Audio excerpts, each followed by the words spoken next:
Há 11 anos atrás, em 2012, a Samsung lançava o Galaxy S3. E como as coisas eram diferentes naquela época. Um aparelho com uma tela bem menor, com apenas 4,8 polegadas, com câmera traseira de apenas 8 megapixels, câmera frontal de 1,9 megapixels, chipset quad-core, apenas 1 GB de memória RAM e 16 GB de armazenamento. E acreditem, ainda assim, eram configurações tops para a época.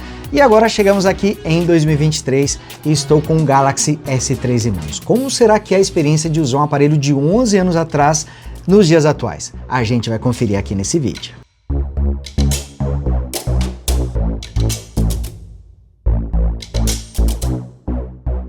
Fala Big Geeks, tudo bom com vocês?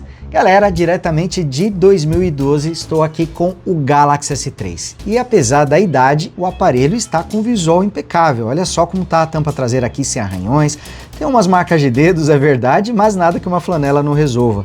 E o aparelho visto de frente também está impecável, inclusive sua tela está com uma excelente qualidade, algo que é muito difícil de acontecer em smartphones com tela AMOLED depois de tanto tempo. O segredo é que esse aparelho a princípio não foi tão utilizado assim. Eu não comprei esse smartphone novo, comprei ele usado, mas realmente foi um grande achado porque o aparelho está em um estado impecável. Olha, o Galaxy S23 atual é muito maior do que o Galaxy S3 de 2012. Muita coisa mudou de lá para cá, mas a pergunta que fica é, será que ainda é possível utilizar esse smartphone em 2023? Como será que o Galaxy S3 envelheceu? Será que ele ainda consegue sustentar uma performance aceitável ou será que ele está inutilizável? A gente vai conferir tudo isso aqui nesse vídeo no quadro Retro Review. Mas antes, só vou pedir para você deixar aquele like, clica aqui no gostei para ajudar esse vídeo a alcançar mais pessoas, ajudar o canal Big Geeks a continuar crescendo. Então dá essa contribuição porque é muito importante pra gente. E você que ainda não é inscrito, aproveite também para se inscrever, ative o sininho para receber as notificações dos novos vídeos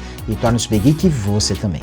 E olha, eu tive muita sorte com esse aparelho. Tudo bem, ele tá manchado, mas ó aqui, ó. Vou passar a flanelinha e olha só como o aparelho vai ficar impecável. Ele tem pequenas marcas de arranhões, é impossível sobreviver a tantos anos sem algumas pequenas marcas, mas no geral o aparelho está com um visual impecável, realmente está muito bonito. E olha como era o principal smartphone da Samsung em 2012.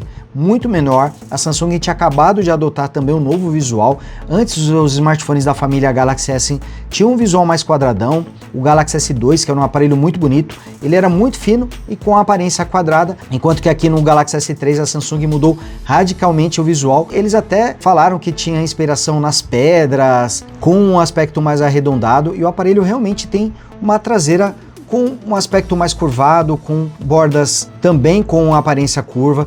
Então, de um aparelho mais quadradão, agora a gente passou a ter aqui um smartphone com um visual mais arredondado. Era muito bonito para a época, mas realmente as coisas estão muito diferentes atualmente. Ó. Temos muito mais bordas aqui no S3, tanto na parte inferior quanto na parte superior. A tela trazia a proporção 16:9, então muita coisa mudou de lá para cá. O aparelho é bastante leve, ele tem apenas 133 gramas, o que é de se esperar um smartphone com uma tela pequena, de 4,8 polegadas. E ele conta com 8,6 milímetros de espessura. Aqui nessa lateral temos apenas o botão liga-desliga.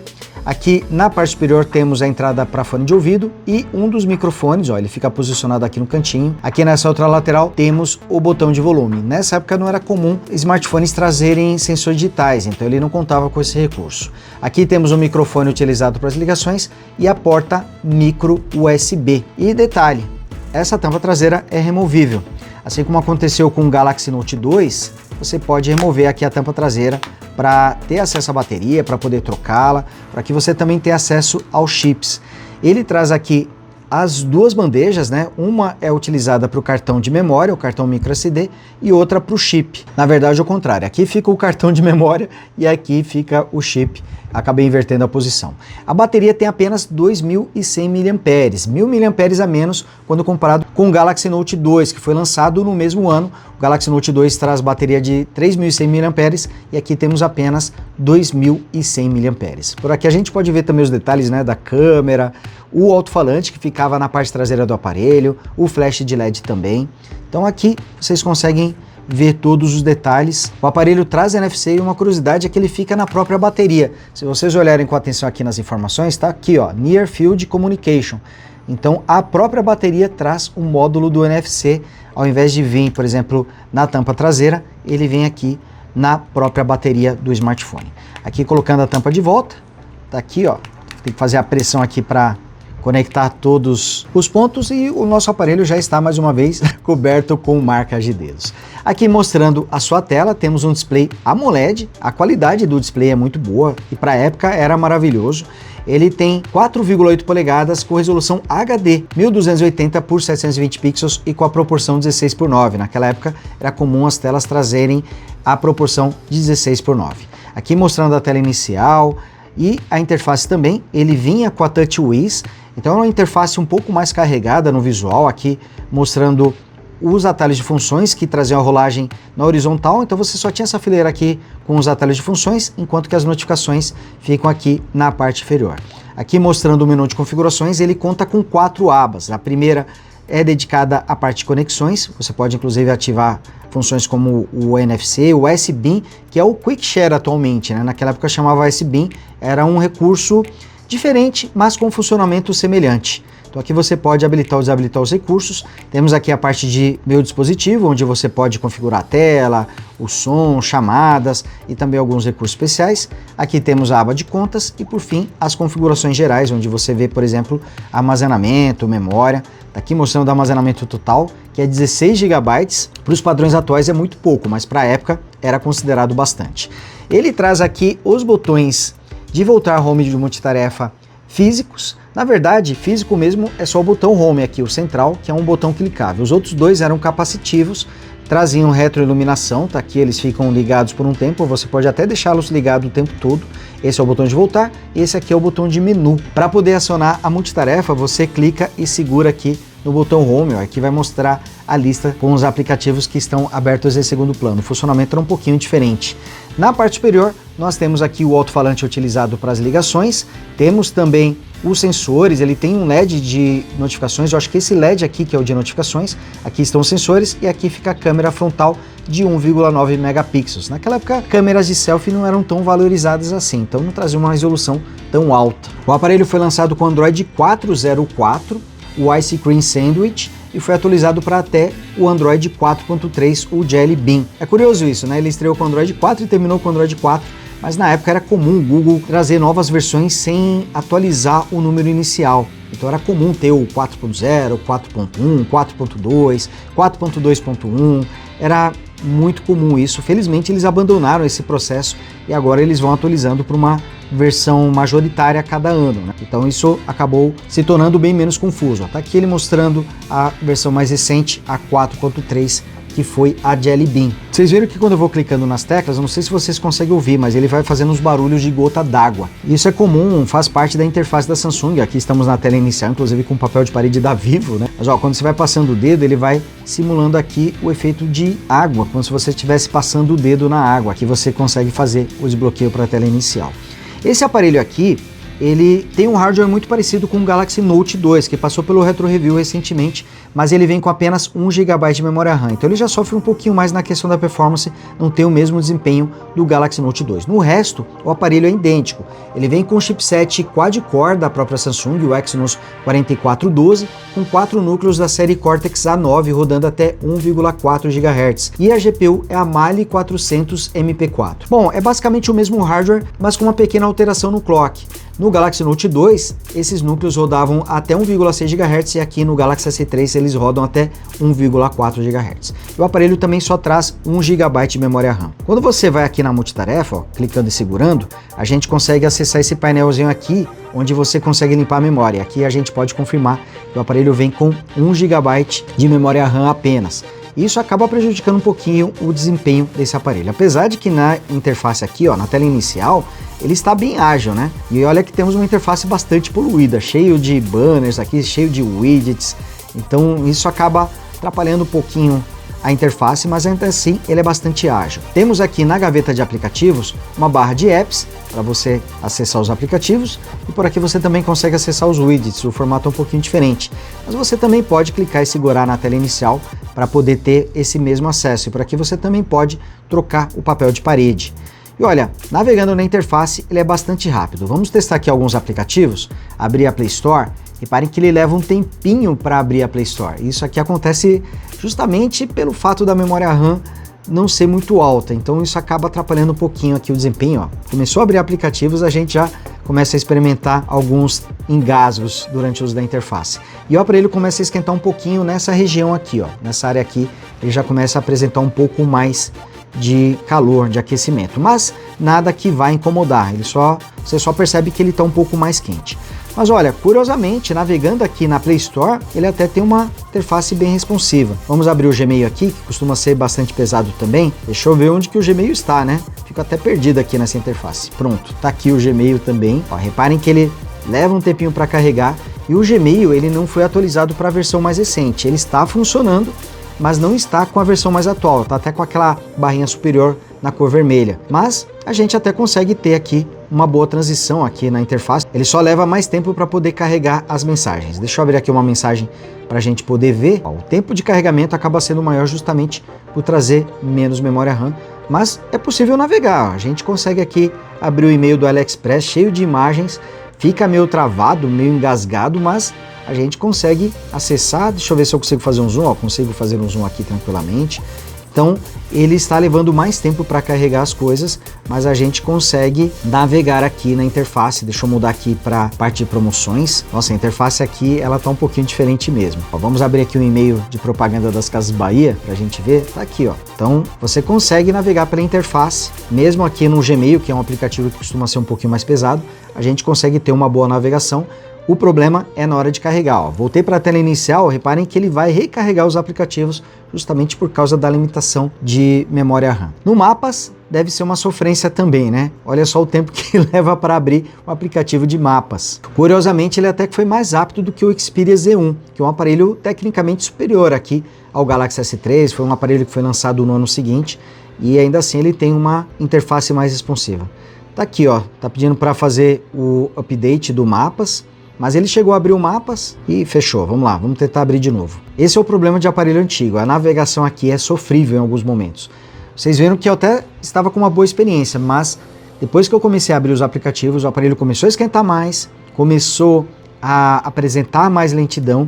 Então aqui a memória RAM de 1 GB acaba sendo o gargalo desse aparelho, porque no Galaxy Note 2 a gente até teve uma boa experiência, mas aqui no S3 a experiência já foi um pouco mais comprometida, justamente por causa da limitação de memória RAM. Ainda assim consegui abrir aqui o aplicativo, ó, mas está bem travado, está bem lento. Então o aplicativo de mapas é um dos que mais sofrem aqui, ó. De novo ele está pedindo para fazer o update. Depois eu vou tentar fazer o update e tento colocar uma cena aí se eu conseguir atualizar. Mas infelizmente vocês notaram que alguns aplicativos acabam não trazendo uma performance muito boa. O YouTube também não rodou no Galaxy Note 2, até por não ter passado pela atualização, e o mesmo acontece aqui também no Galaxy S3. Ó. O YouTube já não tem mais compatibilidade e infelizmente você não consegue atualizar nem instalar o aplicativo. É possível utilizar o YouTube, mas somente pelo navegador, seja pelo Samsung Internet ou pelo Chrome.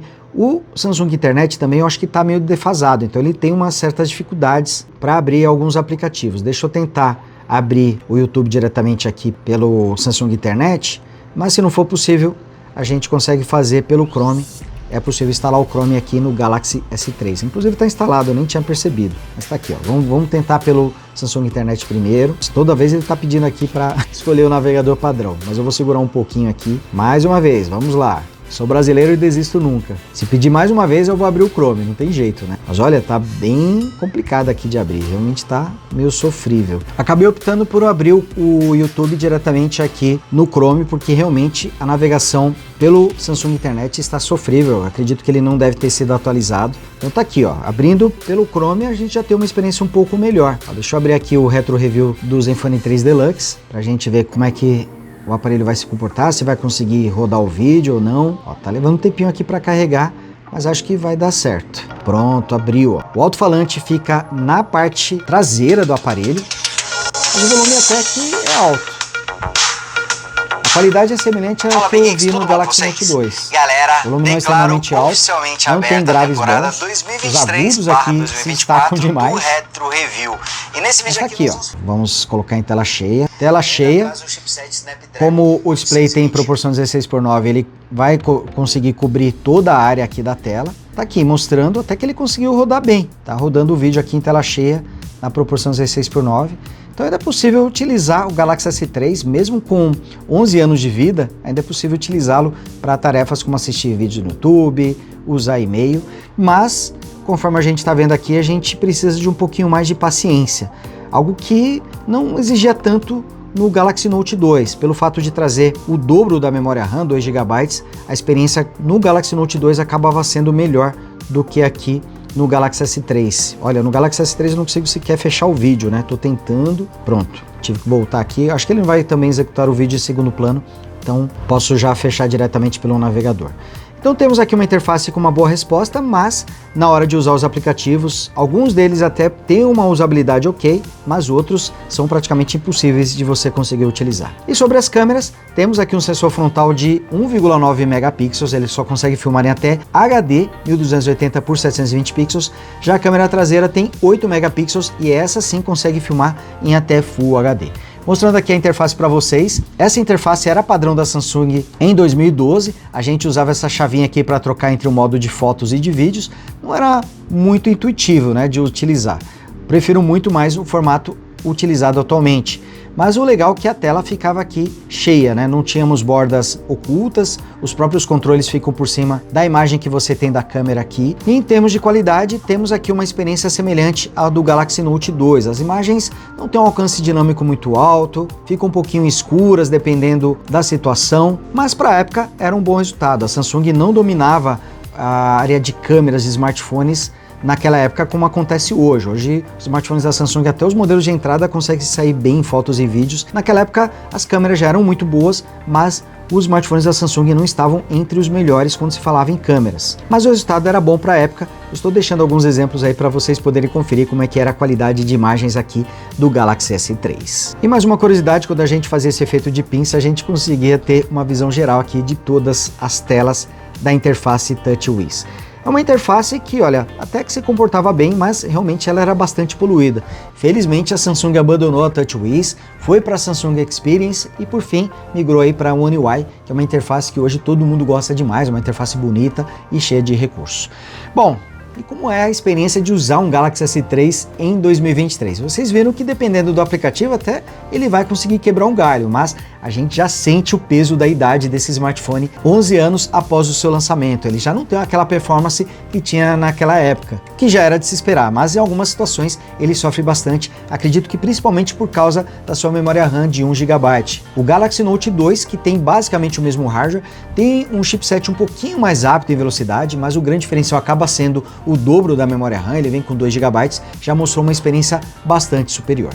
Bom, então nesse vídeo aqui vocês puderam relembrar um pouquinho de como era a experiência de utilizar um Galaxy S3, pôde matar um pouquinho da saudade do aparelho, e em breve eu devo trazer outros aparelhos também para vocês poderem acompanhar aqui no quadro Retro Review. E para poder ver todos esses vídeos, já sabe, é só se inscrever, ative o sininho para receber as notificações dos novos vídeos e deixa o like também, porque o seu like ajuda muito esse vídeo a alcançar mais pessoas e ajuda o Big Geeks a continuar crescendo. Grande abraço e a gente se vê no próximo vídeo. Tchau!